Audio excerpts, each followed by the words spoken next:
اگر آپ چاہتے ہیں کہ ہماری ویڈیو بر وقت آپ تک پہنچ جائیں تو ہمارے چینل کو سبسکرائب کر کے بیل آئیکن کے بٹن کو دبا دیں اور ہمیں لائک اور شیئر بھی کر لیں۔ Thank you. الحمدللہ رب العالمین والصلاة والسلام علی محمد الامین فاعوذ باللہ من الشیطان الرجیم بسم اللہ الرحمن الرحیم۔ سلسلہ روز و شب ساز ازل کی فغاں، جس سے دکھاتی ہے ذات زیر و بم ممکنات۔ ساز ازل کی فغاں،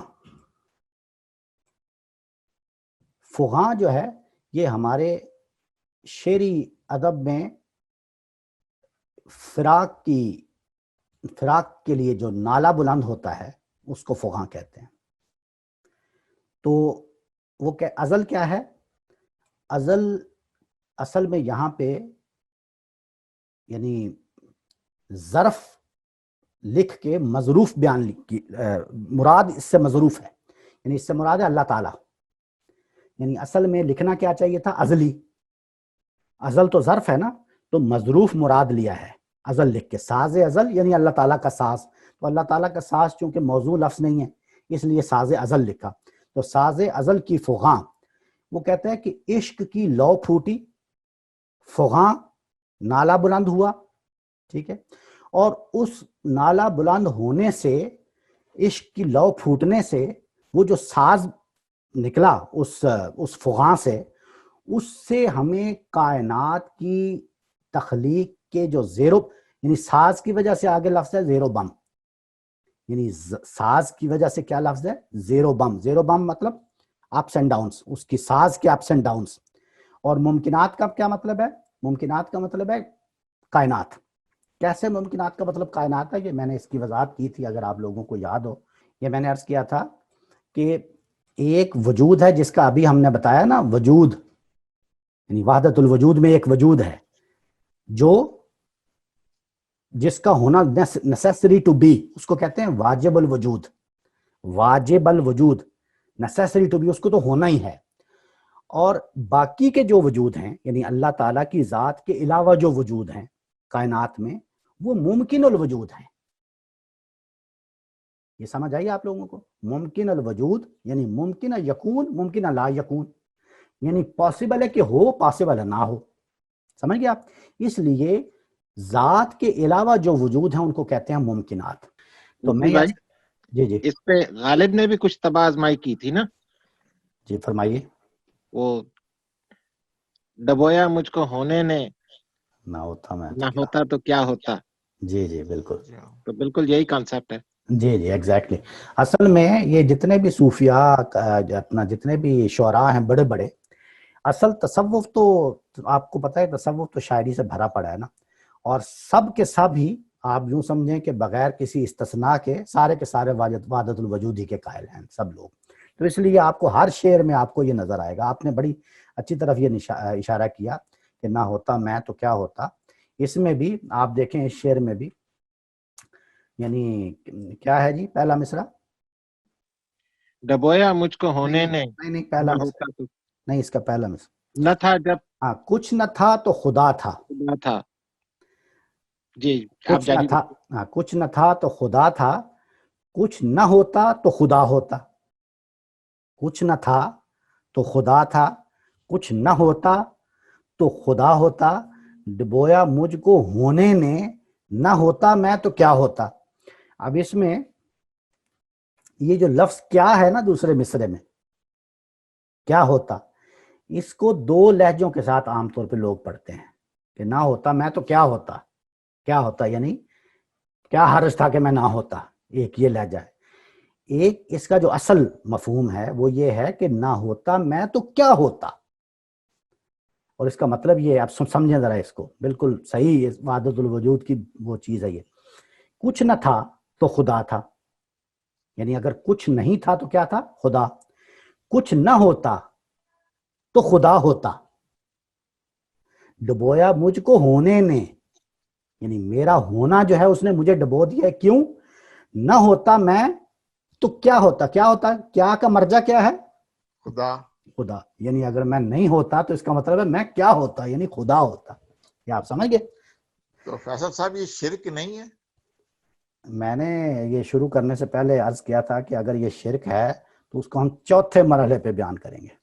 اچھا چلے میں ابھی تو ہم اس کی تعریف کریں گے کہ کیا شعر ہے، کیا اس کا شعری محاسن کیا ہیں، اس کے ادبی پہلو کیا ہیں، کیا خوبصورتی بیان کیا ہے، کیا الفاظ بیان کیے ہیں، کیا ترکیب ہیں، کیا تلمیحات ہیں، کیا تشبیہات ہیں. واہ واہ واہ واہ، یہ کرنا ہے. اس لیے کہ ہم جب کوئی نظم پڑھتے ہیں تو اس کا حاصل یہ ہے، اصل چیز یہ ہے کہ ہم اس کا پہلے مزہ لیں. ٹھیک ہے، پہلے مرحلے پہ.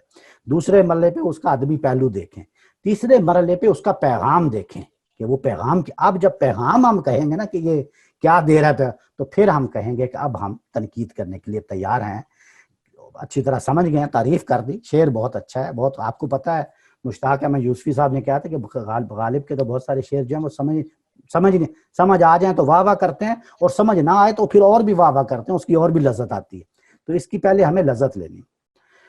تو اب ہم آگے بڑھتے ہیں. ممکنات کا مطلب کیا میں نے بتایا؟ ممکن الوجود، ممکن لا موجود. یعنی ممکنات ان کو کہتے ہیں کہ جن کا وجود ذات سے الگ وجود ہو. جتنے بھی الگ وجود ہیں وہ ممکن ہے ہو، ممکنہ نہ ہو، اس لیے اس کو ممکنات کہتے ہیں. تو اس شعر میں کیا کہا ہے کہ روز و شب کا سلسلہ جو ہے وہی ازل کے ساز کی فغاں ہے. وہ روز و شب کا سلسلہ، اور اس کی وجہ سے اس کائنات میں یہ جو زیر و بم ہے، زیر و بم سے کیا مراد ہے؟ یعنی ساز کے زیر و بم سے کیا مراد ہے؟ جو بھی حسن آپ کو اس کائنات میں نظر آتا ہے وہ اس کی وجہ سے. کس کی وجہ سے؟ سلسلہ روز و شب کی وجہ سے. اب تک تو اس نے بتا دیا کہ روز و شب کا سلسلہ ہے کیا.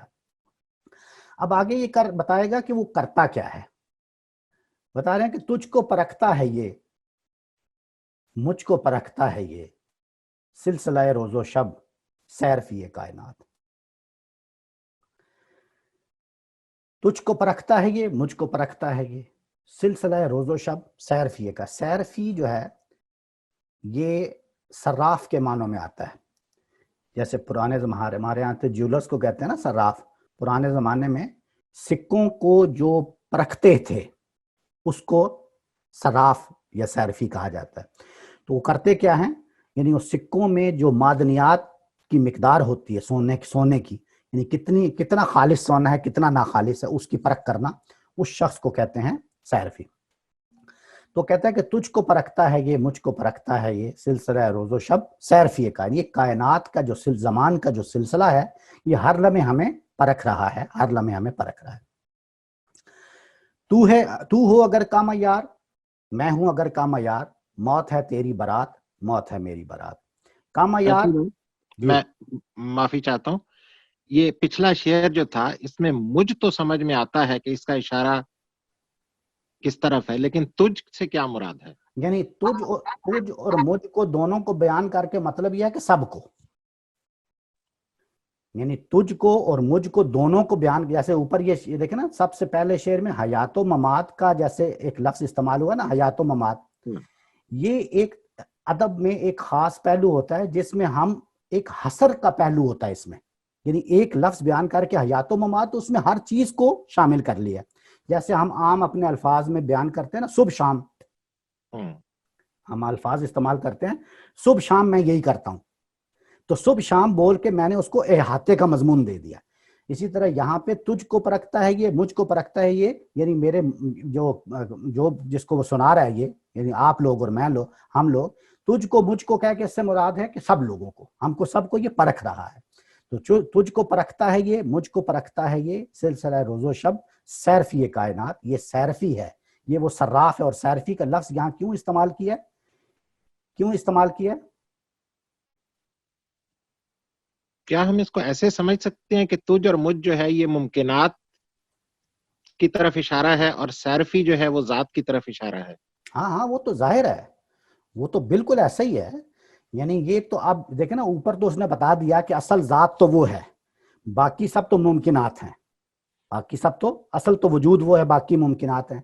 لیکن وہ جو ذات ہے، اصل ذات، اس ذات سے ہی یہ ممکنات وجود میں آئے ہیں. ہمیں یہ کیسے نظر آتے ہیں؟ صفات کی وجہ سے، اس ذات کی صفات کی وجہ سے. اور صفات بھی ہمیں نظر ہمارے سامنے کیسے آتی ہیں؟ اس کا سبب کیا بنتا ہے؟ یہ سلسلہ روز و شب. سلسلہ روز و شب کو اس نے ایک طرح سے ایک یعنی علامت کے طور پہ کھڑا کر دیا. اصل تو وہ اس ذات کی طرف اشارہ کر رہا ہے نا کہ تجھ کو پرکھتا ہے یہ اصل میں آپ نے سورہ ملک کی اگر آپ کے ذہن میں ہوں اولین آیات جس میں یہ کہا گیا، اب دیکھیں نا یہ بلکہ ایسے لگتا ہے کہ میں نے پہلے بھی یہ ذکر کیا تھا، ایسے لگتا ہے کہ جیسے علامہ صاحب کے سامنے وہ آیات پڑی ہوئی ہیں. ٹھیک ہے، وہ کیا آیات ہیں جی؟ آپ بتائیے ذرا. خالق الموت والحیات لیبلوکم ایکم احسن عملا. خالق الموت والحیات لیبلوکم ایکم احسن عملا. یہ دیکھو موت اور حیات کا لفظ، یہ دیکھیں حیات و ممات کا لفظ یہاں استعمال ہوا ہے. اس کا کیا مطلب ہے؟ اس کا مطلب ہے کہ اللہ تعالیٰ فرماتے ہیں کہ ہم نے زندگی اور موت کے اس سلسلے کو اس لیے پیدا کیا ہے، اس لیے تخلیق کیا ہے تاکہ خلق الموت والحیات لیبلوکم، تاکہ یہ تمہیں پرکھ سکے، تاکہ یہ تمہیں پرکھ سکے. تو لیبلوکم ایکم احسن عملا، کہ کس کے عمل جو ہیں وہ بہتر ہیں. یہاں پر بھی ایگزیکٹلی شراز بھائی ذرا میوٹ کرنا. تو یہ ایگزیکٹلی وہی الفاظ دیکھیں، حیات و ممات کا بھی، پرکھنے کا بھی، ساری چیزیں. تو لگتا ہے کہ جیسے وہاں سے ایک اثر ہے. تو آگے کہتے ہیں کہ تو ہو اگر کم عیار. کم عیار، عیار وہی جو وہ سونے کا جو سکہ ہوتا تھا اس میں جو معدنیات، حقیقی سونے کی مقدار ہے، حقیقی سونے، جیسے آپ کیرٹ کہتے ہیں نا، 24 کیرٹ یا 22 کیرات کا سونا ہوتا ہے یا 18 کیرٹ کا کہتے ہیں نا، اس میں جو حقیقی سونے کی مقدار ہوتی ہے اس سے لفظ بنا ہے فارسی زبان میں عیار. اور کم عیار اس سے بن گیا یعنی اس میں جتنی کھوٹ ہے، جتنی اس میں کھوٹ ہے، اگر یعنی 22 کیرٹ کا ہے تو اگر 2 کیرٹ اس میں کھوٹ آ گئی ہے تو کم عیار اس سے یہ لفظ بنا. تو ہو اگر کم عیار، میں ہوں اگر کم عیار، یعنی اگر میں اس پرکھ پر پورا نہیں اترا یا تم اگر پورے نہیں اترے تو موت ہے تیری برات، موت ہے میری برات. یہ جو مصرع ہے، موت ہے تیری برات، موت ہے میری برات، اس میں بھی علامہ صاحب کا ایک پورا فلسفہ پنہاں ہے. اب میرا خیال ہے میں اس فلسفے کی طرف اب نہیں جاتا، اگر آپ سوال کریں گے تو میں بتا دوں گا. مختصراً میں ایک جملے میں صرف بتا دیتا ہوں کہ یہاں پہ وہ یہ سمجھتے ہیں کہ آپ کا جو نفس ہے، نفس جس کا تزکیہ کرنا ہے، اس نفس کو علامہ اقبال خودی کا نام دیتے ہیں، خودی کا. وہ کہتے ہیں کہ اس خودی کو پہلے پہچاننا ہے. یہ کوئی صاحب ہیں جو جن کو میوٹ کرنے کی ضرورت ہے. خودی کو پہچاننا ہے اور پہچان کر کے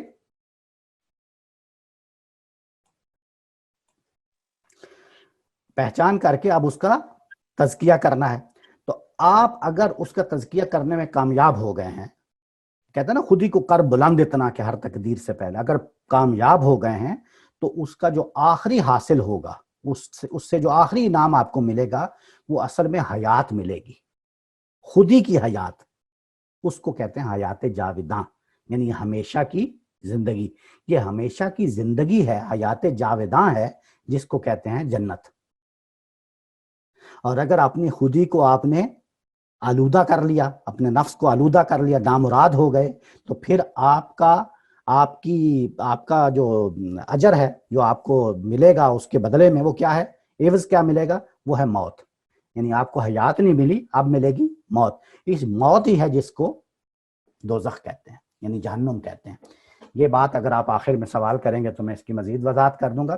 فی الحال میں نے آپ کو بتا دیا کہ ان کا فلسفہ یہ ہے کہ اگر تم اس پرکھ پر پورے نہیں اترے، اگر میں اس پرکھ پر پورا نہیں اترا تو موت ہے تیری برات، موت ہے میری برات. یہ موت ہی تیرے مقدر ہیں اور موت ہی میرے مقدر ہیں اگر ہم اس پرکھ پر پورے نہیں اترے. اگر پورے اتر گئے تو کیا ملے گا؟ حیات جاوداں. تیرے شب و روز، اب یہاں پہ دیکھیں، اب نظم سمجھ آ رہی ہے نا، نظم کیا قائم ہو رہا ہے اس میں. تیرے شب و روز، اب اس کی حقیقت بتا رہا ہے. یعنی وہ جو شب و روز جس کا میں اوپر سے ذکر کر رہا ہوں، سلسلہ روز و شب، سلسلہ روز و شب، اب اس کی حقیقت بتانے لگے ہیں. تیرے شب و روز کی اور حقیقت ہے کیا، ایک زمانے کی رو جس میں نہ دن ہے نہ رات. اس کی حقیقت کیا ہے؟ یعنی وہ یہ دن رات نہیں ہے، اس کو میں شب و روز نہیں کہہ رہا. یہ جو شب ہوتی ہے، اس وقت شب ہے اور پھر روز صبح ہو جائے گی، یہ اس کو میں شب و روز نہیں کہہ رہا. یہ جو سلسلہ روز و شب میں کہہ رہا ہوں، یہ اصل میں زمانے کی رو کو میں کہہ رہا ہوں. کیا آپ سمجھ گئے بات؟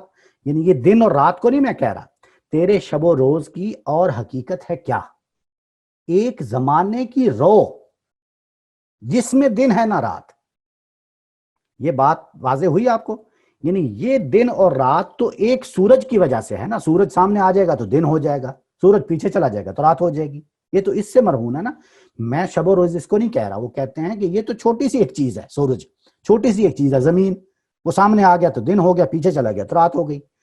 وہ کہتے ہیں میں اس کی بات نہیں کر رہا، میں تو پورا ایک جو نظام چل رہا ہے، پورا جو زمانہ چل رہا ہے جس میں کئی سورج ہیں اور کئی کہکشائیں ہیں اور کئی نیبیولاز ہیں اور پتہ نہیں کیا کیا ہے، یہ جو پورا زمان چل رہا ہے میں اس کو شب و روز کہہ رہا ہوں. یعنی پورے کا پورا زمان جس سے یہ بات شروع ہوئی تھی. اگر آپ چاہتے ہیں کہ ہماری ویڈیو بر وقت آپ تک پہنچ جائیں تو ہمارے چینل کو سبسکرائب کر کے بیل آئیکن کے بٹن کو دبا دیں اور ہمیں لائک اور شیئر بھی کر لیں. Thank you.